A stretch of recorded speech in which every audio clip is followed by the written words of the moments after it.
No one speaks of 44 Cedar Road.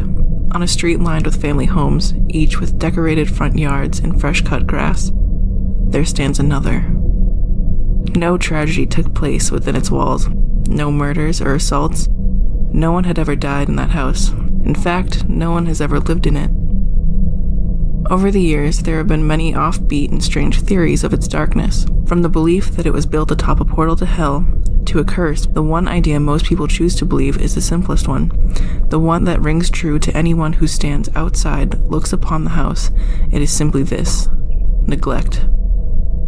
All things have a purpose. Whether it comes from man or nature, each thing on earth was put here for a reason. This house, built only some 35 years ago, sometime in the late 1980s in fact, was constructed to be a family home, but it never came to be. From economic recessions, bad timing, and luck, the house was never sold. Each time a family came to walk its halls and speak of a potential future, the neighbors discerned a brightness about the place. When those families would leave, only to find another home and another place, the house grew darker, its neat wood and glass feeling small to any observer. Year after year, open house after open house, it was left discarded, each day seeming less like a home, each day growing more distant, like a thing not of its neighborhood or any other, a thing not built, rather placed here, between two very real homes and across from another, close enough so it could see and hear the neighboring families. As the years passed, its shades grew longer in the sun, its paint dim in the afternoon light. As a thing not of this world, the house remained there, the smallness it once portrayed now gone. Some 30-odd years later after its construction, with years and decades of emptiness inside, it grew strong, it grew hollow and vengeful. It grew haunted. The tragedy which is most infamously associated with the house is that of the Aaron Selinsky disappearance. According to police reports, the boy was last seen by a friend who resided on the far end of Cedar Road. When Aaron left his friend's home, he would have had to walk past the house to reach his own home. His mother called the station after 2 hours of searching, believing her son to be simply out with other friends or riding his bike. Once it was determined the boy was truly missing, the search began, first in the fields and skate parks before moving to house canvassing. In the intervening hours, when Aaron's mother was still searching, a call came to the station. It was the man who lived beside 44 Cedar Road. He claimed to have heard screams coming from inside the house. What he did not tell police at the time is that he, his wife, and children were terrified of the screams. It sounded like someone was getting their limbs torn off, he said. They were agonizing screams. 2 officers responded. Author Simon Hedges, who worked on finding and exposing the strange phenomena, would later try to find the 2 men but had no luck. Both officers left the force after the incident. The police report was sparse, saying only that they entered the house and saw nothing out of the ordinary. After clearing it, the men left. When the officers were questioned further, as it became more apparent that the missing boy may have gone inside the house, the men denied having seen anything of import. Detective Ron Ford, who led the missing persons investigation, wrote in his notes that the officers showed signs of deception. He privately considered them suspects. It is likely that he would have pursued it, if not for the complete lack of evidence. He later wrote he did not believe they had anything to do with the disappearance, but knew more than they were saying.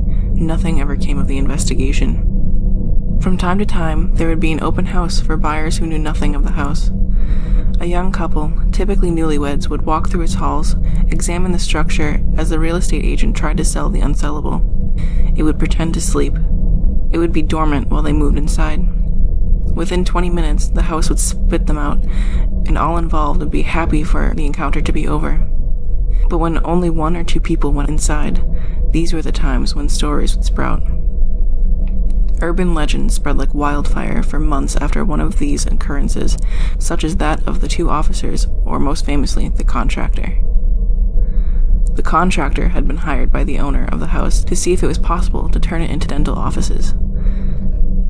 An out-of-town dentist had been searching locations, and this, he had told the owner, would work very well. The contractor did not survive his encounter. His statement was not taken by the police, but the doctor who treated him. The doctor posted the following on the message board a few weeks later after the contractor's death. May 3rd, 2017. What I am about to relay is not on my own experience, and therefore I cannot promise it is all true. All I can say is that the man who told it to me was on the verge of death and had no reason to lie. He had been a healthy man a week prior, and the autopsy the day following his death showed no signs of trauma to the brain. Here is what he said.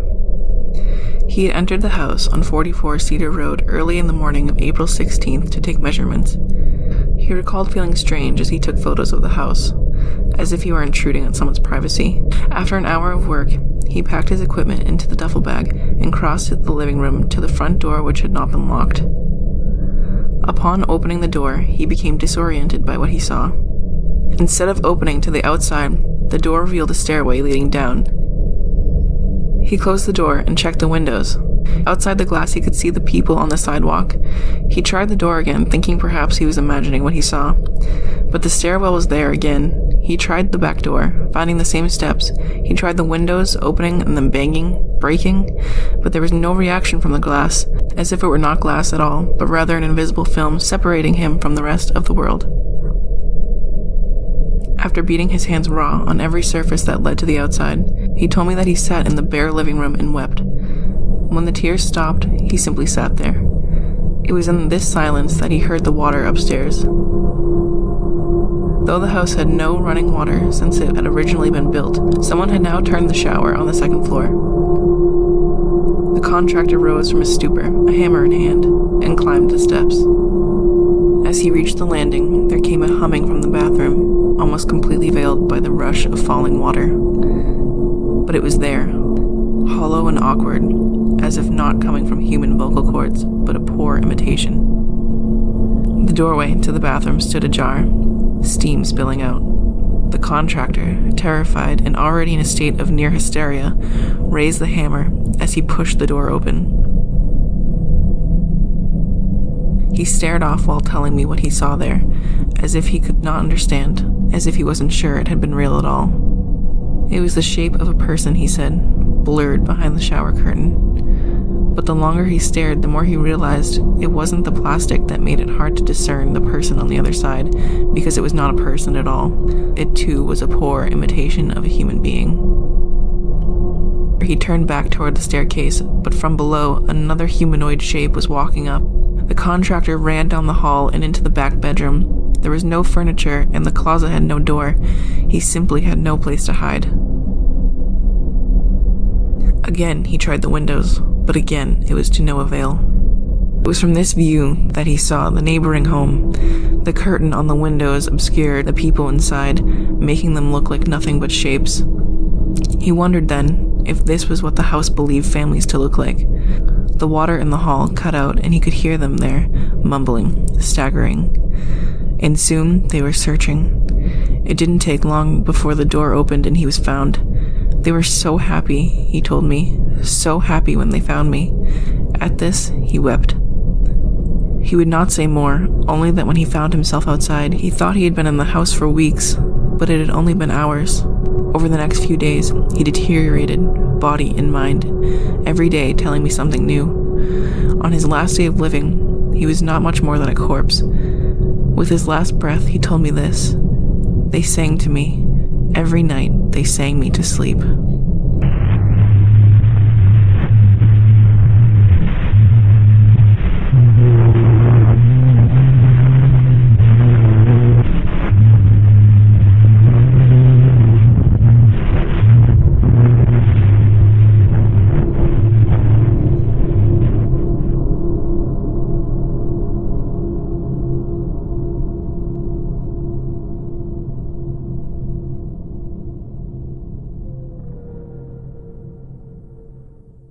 Thanks for watching The Assassin Rapper, and if you enjoy the content, then make sure to subscribe and hit the bell to be notified of new content.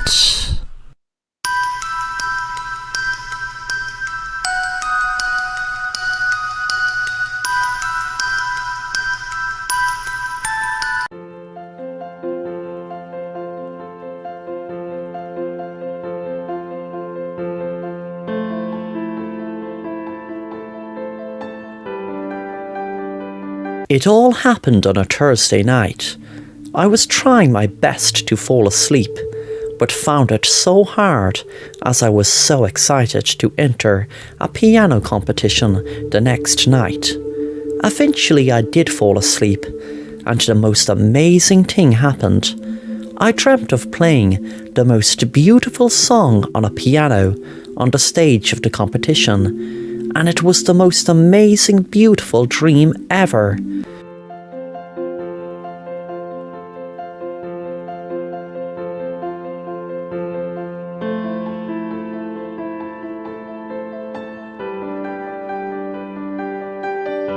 The most amazing thing was, when I woke up, I knew the song I dreamt of, exactly note for note, and practiced it as soon as I could in my living room. That night I played it in the competition, and just as I hoped, the crowd loved it.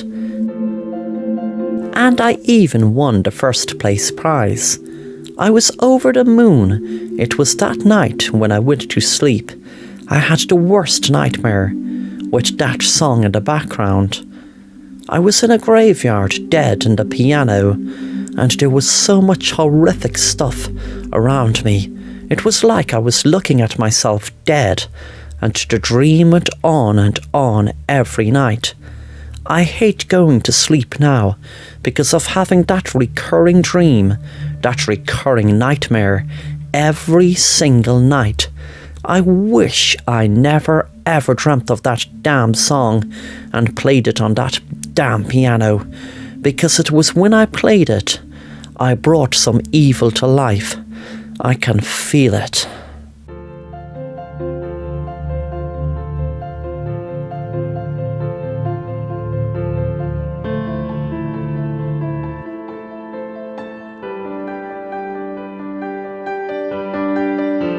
Watching the Assassin Rapper, and if you want to stay up to date on new content, then please subscribe and be sure to hit the bell to be notified on new content.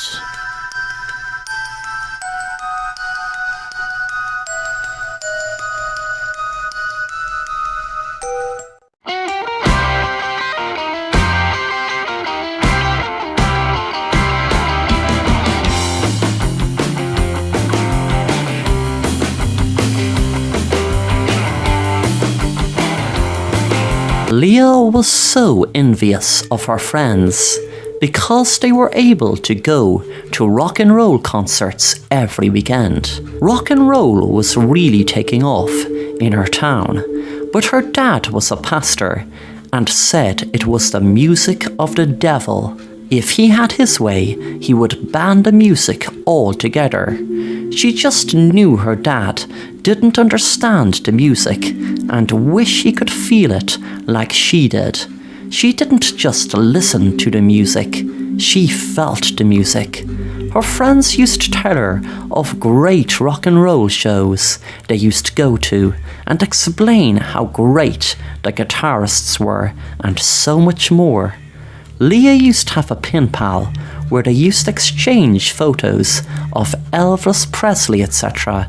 But her dad happened to come across one of her letters and got mad and grounded her for a whole week. He didn't want her to do anything that had anything to do with rock and roll. When she was in her bedroom, she was so angry at her dad for not letting her enjoy the amazing music which rock and roll was. One summer day, her friends were walking in the beach and they came across a caravan where there was a fortune teller called Mystic Marie. Leah decided to go in. She knew her dad would definitely disapprove, as he said any power humans have for telling the future, etc., doesn't come from God, but the devil. Marie said as soon as Leah sat down, "Something is bothering you. Please tell me what it is." Leah began to start at the start and tell her that her father stops her from listening to rock and roll and going to rock and roll concerts, and she just wishes he could feel rock and roll, really feel it and its effects. She loved the effect it had on her. Marie promised her she would grant her wish. The next weekend, Leah had decided to sneak out to a rock and roll concert, and she had so much fun. Her dad must have had a premonition she would do it, because he had noticed she had snuck out. He went out looking for her, and as he was walking by a cliff, he heard a noise. He turned around to see what it was, and saw a huge rock roll towards him. He screamed as the rock hit him and pushed him off the cliff to his death. When Leah found out what had happened, she felt so guilty and blamed herself, and instantly hated the words rock and roll.